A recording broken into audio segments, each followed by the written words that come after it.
Any discovery of a Roman dodecahedron is remarkable and unusual because there's not many more than 100 known to exist. Ever since the first specimen emerged nearly 300 years ago, the Roman dodecahedron has never stopped baffling archaeologists. The same empire that recorded every fired brick, every food ration, and every military road stretching across thousands of miles never left behind a single line, explaining why this object existed. No drawing, no description, not even a name. For almost 3 centuries, scholars proposed one theory after another, only to watch each one collapse under the weight of the evidence.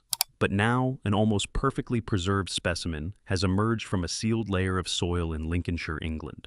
For the first time in the history of dodecahedron research, archaeologists may finally have the opportunity to uncover the complete truth behind this object. And an academic study published only months later may have decoded the mystery once and for all. A hollow frame without a name. Before examining what was found inside the Norton Disney specimen, it is important to understand why its outer shell alone presents such a serious historical problem. Rome was one of the most thoroughly documented civilizations of the ancient world. Roman engineers left plans for aqueducts measured with remarkable precision. Roman armies recorded food rations for individual units stationed along the empire's most distant frontiers. Vitruvius wrote an entire collection of books on architecture and construction tools. Pliny the Elder cataloged nearly every material technique and invention used by the Roman world. If something was manufactured within the empire, there was usually a strong chance that someone had written about it, drawn it, or at least listed it in an official inventory. The dodecahedron breaks that pattern completely. It appears in no surviving frescoes. It was carved into no known stone monument. No administrative record, military handbook, or personal letter ever excavated has mentioned it. For an empire that stamped marks of ownership onto bricks and coins, this is not an ordinary gap in the record. Nor was it a simple object that might have escaped notice because it was insignificant. To produce a hollow bronze dodecahedron, an ancient craftsman needed an advanced command of lost wax casting. Metal had to be melted at extremely high temperatures. The alloy had to flow evenly into every corner of a complex mold. Then 20 small spherical knobs had to be attached in exactly the right positions. The cost of the metal combined with the time required from a highly trained specialist made each object a substantial investment. This was not something created casually during an idle afternoon. More than 130 examples have survived. No two are exactly alike in size. The diameters of their 12 circular openings also vary without any obvious fixed pattern. Yet the greatest anomaly is not found in their differences of form. It lies in the total absence of any mark, inscription, or trace that might explain what they were meant to do. An empire that knew how to record almost everything somehow left this object unrecorded. The question is no longer simply what it was used for. The deeper question is why an expensive complex object produced across such a wide area was never allowed a name in the official history of the civilization that created it. The discovery that could not be ignored. Most of the roughly 130 known specimens were found by amateur metal detectorists in fields that had been plowed countless times within topsoil, disturbed over many centuries. As a result, almost all of their original context was lost. Archaeologists could no longer determine what the objects had once rested beside, how deeply they had been buried, or what kind of structure had surrounded them. Before 23, only about 2 examples had ever been excavated under genuinely controlled archaeological conditions. One of them was recovered from a grave in Germany in 1966. The summer of 2023 changed everything. In a field near the village of Norton Disney in Lincolnshire, a group of local volunteers worked under the supervision of professional archaeologists from Allen Archaeology. They were excavating near a Roman villa first identified in the 1930s close to the ancient military route known as the Fosse Way. On one of the final days of the excavation inside an area called Trench 4, a volunteer named Richard Watts lifted a dodecahedron from the ground. It was so perfectly preserved that everyone at the site stopped in disbelief. The object weighed about 8.6 ounces and stood roughly 3.1 inches tall. It had no cracks, no visible wear, and an outer patina that still retained much of its original sheen. It was discovered in what archaeologists call a sealed context. The surrounding soil had not been disturbed by human activity or natural processes from the moment the object was deposited until the excavation team uncovered it. Nearby pottery fragments dated to the 4th century. Further excavations in 24 showed that the feature had originally been a sand extraction pit. After it was abandoned, it was filled with soil pottery fragments and the dodecahedron itself. Richard Parker, secretary of the archaeological group, told Smithsonian Magazine that it was the discovery of a lifetime for an amateur archaeologist. The object's composition was tested on site using X-ray fluorescence by archaeological metallurgist Jerry McDonnell. The results showed 75% copper, 7% tin, and 18% lead. The object was then scanned in 3 dimensions with support from the University of Lincoln. It later appeared on a major BBC archaeology program presented by Professor Alice Roberts and was selected by CNN as one of the most notable archaeological discoveries of 2024. The Time Team production crew filmed 3 episodes at the site in October 2024, which were released publicly almost a year later. Yet the true value of the discovery did not come from media attention. For the first time, archaeologists had an intact Roman dodecahedron recovered from a completely undisturbed archaeological layer within a landscape that had been used continuously from the Iron Age into the Roman period. Every layer of soil at the site could be read. That created an opportunity unavailable during nearly 300 years of previous research, the chance to reconstruct the precise burial context of an object that had remained silent for almost 2,000 years. Every theory collapses. Since the first known specimen was recorded in the English Midlands in 1739, researchers have searched relentlessly for a practical explanation. Archaeologist Michael Guggenberger, who devoted much of his career to the subject, identified nearly 50 separate theories proposed over the centuries. A candle holder, a knitting device, a merchant's weight, an artillery rangefinder, a surveying instrument, a portable sundial, a die, a religious emblem. Every theory once attracted passionate supporters, and every one of them collapsed when tested against the physical evidence. The candle holder theory gained attention because traces of wax were found inside a small number of specimens. Yet the design of the object immediately contradicts that purpose. With 12 open holes spread across every face, melted wax could not remain contained. There is no soot on the inner walls, no scorching on the metal surface, and no discoloration caused by prolonged exposure to heat. Recent analysis indicates that the remaining wax almost certainly entered from the surrounding soil during burial rather than through actual use. The knitting theory became popular on social media after several people demonstrated how yarn could be looped around the knobs to create narrow fabric tubes. The idea appears convincing until it is compared with the realities of Roman textile production. Roman knitting relied on a technique using a single needle and required no measuring frame of this kind. Microscopic examinations of numerous specimens have found no scratches along the edges of the holes, no knobs polished by repeated friction, and no microscopic wool fibers trapped inside. Theories involving measurement, including military range, finding land, surveying, and coin testing, all encounter the same fundamental obstacle. There is no standardization. No 2 dodecahedrons share exactly the same dimensions. Even on a single object, the 12 holes vary in diameter without following any consistent mathematical ratio. There are no alignment marks and no fixed reference axis. A military measuring device must produce results that can be repeated with precision. None of the more than 130 known examples can do that. The Norton Disney Group, whose members discovered the specimen, states on its own website that the object was not a measuring device because it lacked standardized dimensions. It was not a tool because it showed no wear, and it was not used for knitting. After almost 300 years of debate, researchers have reached a rare point of agreement. Whatever the dodecahedron was, it did not belong to the ordinary world of mechanical tools. But once a practical purpose is removed, the question must change direction. The issue is no longer what the object was used to do, but which part of Roman life it belonged to. The answer is not hidden within its shape. It lies in the places where these objects have been found. The map no one wanted to see. When the locations of all known dodecahedrons are marked on a map, a striking geographical pattern appears immediately. Not one has ever been found in the city of Rome. None has been discovered anywhere on the Italian peninsula. None has appeared in Spain, Egypt, or the wealthy eastern provinces of the empire. Every known example is concentrated along the northern and northwestern frontiers, within regions that now belong to France, Germany, and Britain. These were not the rational centers of Roman power. They were frontier territories where Celtic traditions, Druidic belief systems, and local spiritual practices continued to survive quietly beneath the surface of Roman administration. The distribution map of the dodecahedrons is therefore more than a map of physical locations. It traces the boundary between 2 profoundly different systems of thought that occupied the same territory at the same time. The pattern becomes even more revealing when individual frontier regions are examined closely. Dodecahedrons rarely appear inside crowded Roman settlements.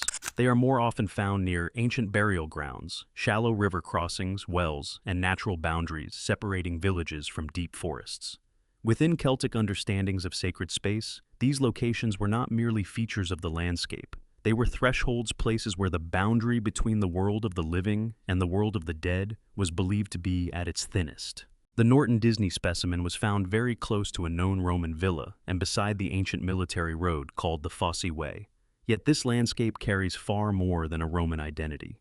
Excavations conducted between 21 and 22 revealed the remains of an Iron Age settlement, a native roundhouse, and evidence of ironworking that existed before Roman forces entered the region. Not far away, a metal detectorist discovered a bronze figure of a mounted deity in 1989. That object is now held by the British Museum. This was a landscape where native belief and imperial authority overlapped directly, not merely in theory, but within the archaeological soil itself. This distribution is enough to remove the dodecahedron from the category of objects belonging to mainstream Roman culture. But if it truly emerged from an indigenous tradition, the next question becomes far more urgent. Why did an empire famous for documenting the world around it remain completely silent about these objects even as they appeared again and again across territories under Roman control? Selective silence. To understand how unusual this silence truly is, the clearest approach is to compare the dodecahedron with other objects from the same period, made from the same materials, and sometimes discovered in the same regions. The groma was the standard surveying instrument of the Roman army used to divide land and establish straight lines. It was far simpler than the dodecahedron, consisting mainly of a horizontal frame fitted with hanging plumb lines. Yet the groma appears in Roman technical texts. It was carved onto tombstones dedicated to professional surveyors, and it was depicted in sculpture from the period. A smaller, cheaper object that required far less technical skill was thoroughly documented, while the dodecahedron remained entirely absent. Another example is even more revealing. Bronze objects with 20 faces have also been discovered at Roman sites, and they share the same kind of complex geometric form. But each face carries an inscription, often the name of a deity or a symbol associated with the constellations. These objects were used for divination. Their purpose is clear, and their context is understood. No one describes them as mysterious because the writing on their surfaces explains what they were. By contrast, every official Roman measuring instrument, from precision scales and liquid containers to water levels, carried graduation marks, calibration symbols, or the stamp of its maker or owner. This was an almost universal rule throughout the Roman system of measurement. The dodecahedron carries none of these features on any of the more than 130 known examples. This comparison closes off the final possibility that Roman silence was merely an accidental gap in the historical record. An empire capable of classifying every variation of the groma, every form of the delabra, and every type of water pipe could not simply overlook an expensive bronze object, produced across a vast region for several centuries. This silence has the shape of a choice, not an oversight, and that choice becomes easier to understand when placed within the wider context of how Rome treated local belief systems in the frontier regions where dodecahedrons have been found. The woman at Gelep. In 1966, archaeologists excavating the ancient Roman cemetery of Krefeld-Gelep in Germany opened a burial ground known as Grave 3du40. Inside were the remains of a woman who had held high social status during the 4th century, surrounded by valuable grave goods. Beside her body lay a dodecahedron. Next to it was an object made from bone, shaped like a handle, measuring about 1.2 inches in diameter and almost 6 inches in length. Michael Guggenberger, who studied the discovery in depth, proposed an interpretation. The dodecahedron may once have been attached to the end of the bone object, creating a ceremonial staff. If this reconstruction is correct, the object was not a working tool. It was a symbol of spiritual authority. The Gallo-Roman Museum in Tongeren, Belgium, offered a similar interpretation in a detailed article, suggesting that the object may have been associated with supernatural power and may have granted religious authority to the person who possessed it. In November 25, Guggenberger and researcher Stephen Leach published a study in the Antiquaries Journal, one of the oldest and most respected archaeological journals still in publication. The article was titled, "The Gallo-Roman Dodecahedron and the Vessel of All Generation." For the first time, it created a systematic connection between the archaeological evidence and surviving works of ancient philosophy. The central argument begins with Plato's dialogue Timaeus. In that work, Plato associated 4 regular geometric solids with the 4 classical elements. The tetrahedron represented fire, the octahedron represented air, the icosahedron represented water, the cube represented earth. But the dodecahedron was different. Plato did not assign it to a single element. Instead, he described it as the form used by the divine creator for the universe as a whole. It represented that which contained everything rather than any single part of creation. Guggenberger and Leach went further. They identified a rarely discussed passage in On the Pythagorean Life, written by the 4th century philosopher Iamblichus, which refers to the idea of sacred containers within Pythagorean practice. At the same time, several ancient Roman sources, including the historian Diogenes Laertius and Caesar's own accounts of Gaul, confirmed that the Druid class had a deep interest in Pythagorean philosophy.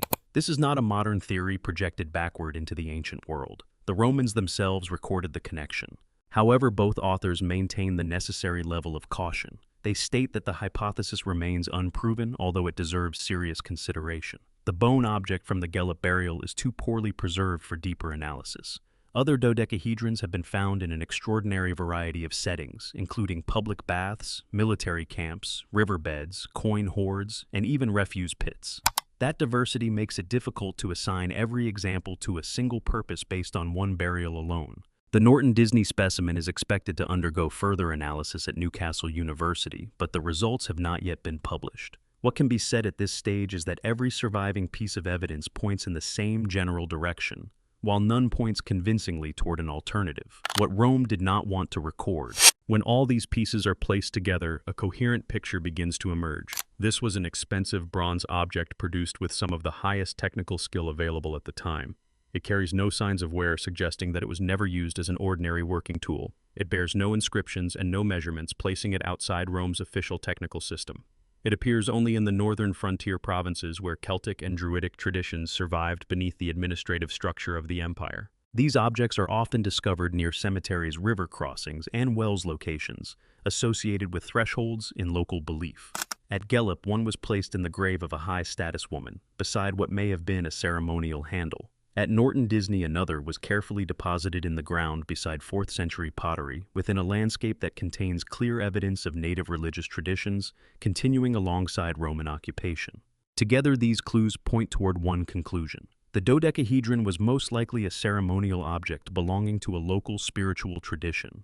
It may even have emerged from the Pythagorean and Druidic tradition proposed by Guggenberger and Leach. It was important enough to be made from costly materials and distributed across a vast geographical area, yet it belonged to a system that Rome had no intention of recognizing or incorporating into official culture. The political environment of the period helps explain why.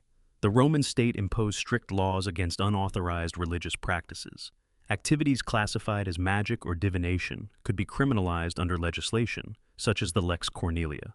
Roman armies also launched deliberate campaigns to destroy Druidic religious authority in Britannia. The assault on the Druid center on the island of Anglesey during the 1st century remains one of the clearest recorded examples of Roman religious suppression in Britain. Within that political world, the silence surrounding the dodecahedron no longer appears to be an accidental absence from history. It becomes the natural result of policy. Officially recording a ritual object belonging to a local tradition would have meant acknowledging that tradition as legitimate. An empire attempting to absorb and control its frontier territories had little reason to do so. Rome did not simply overlook the dodecahedron. It may have chosen not to write about it.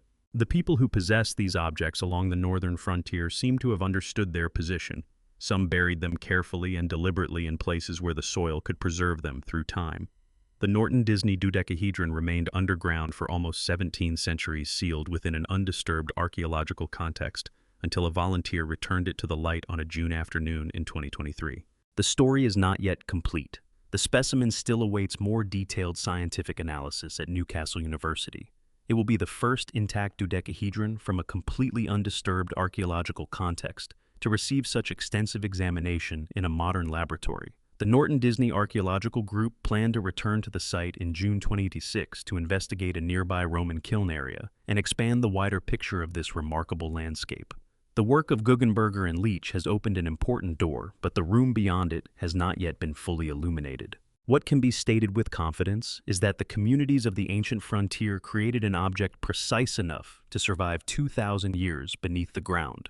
valuable enough to be produced consistently across thousands of miles, and sensitive enough in the eyes of the empire that ruled them to remain absent from every page of official history. Today, the object rests inside a glass case at the National Civil War Center in Newark, England. Beneath it is a label containing only a few words, purpose unknown. But the soil at Norton Disney has begun to speak, and the complete answer may now be only a matter of time.